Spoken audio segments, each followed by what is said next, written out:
हाँ जी जा जी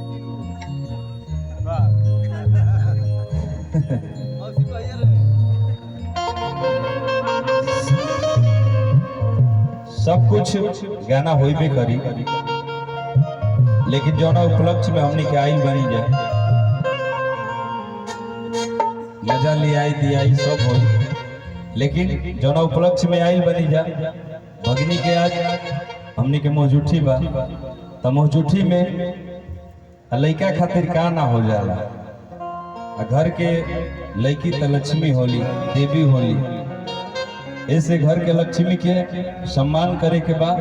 कहे के भाव बा कि बाबू ललनवा रे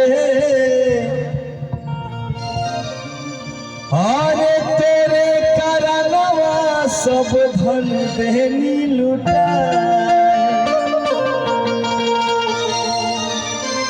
कि सोना लुटौनी चांदी लुटौनी अरे मोहर लुटौनी हा हा हा हा जारी अरे मोहर लुटौनी हजार बाबू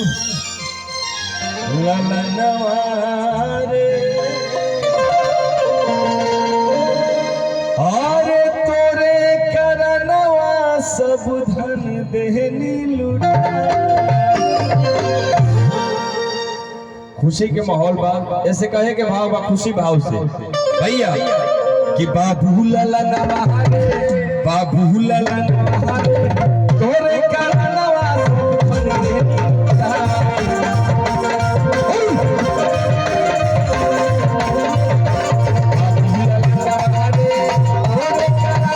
सब धन देहनी लुटा।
सर पे काले काले बहाले होली लावा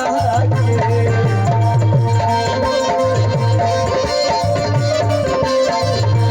सर पे काले काले बहाले होली लावा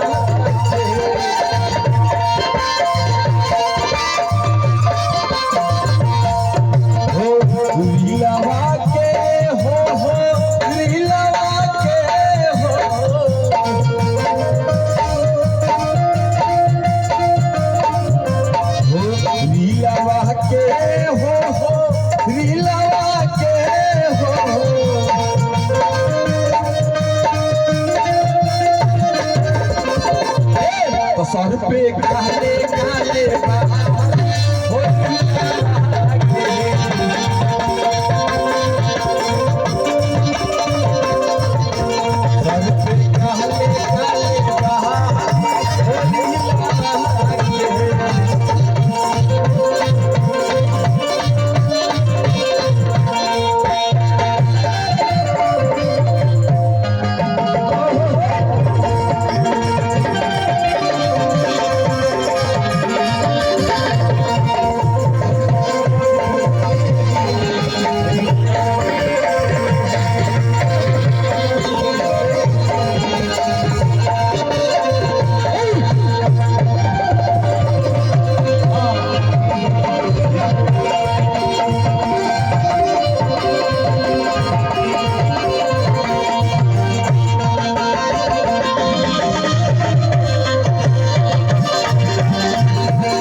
जी महलों की रहानी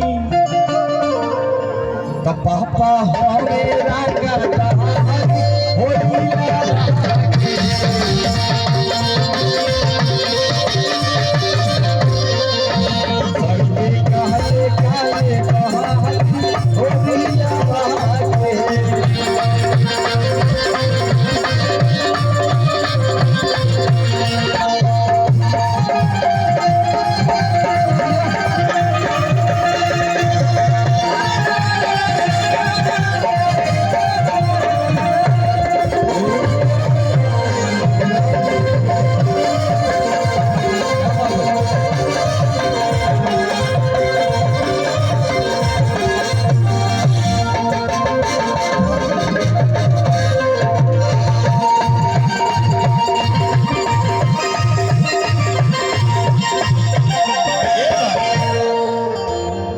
हमार छोट भाई चंदन आके सोहर गाई। हाँ लेकिन एगो गाना जो ना के रहुआ सब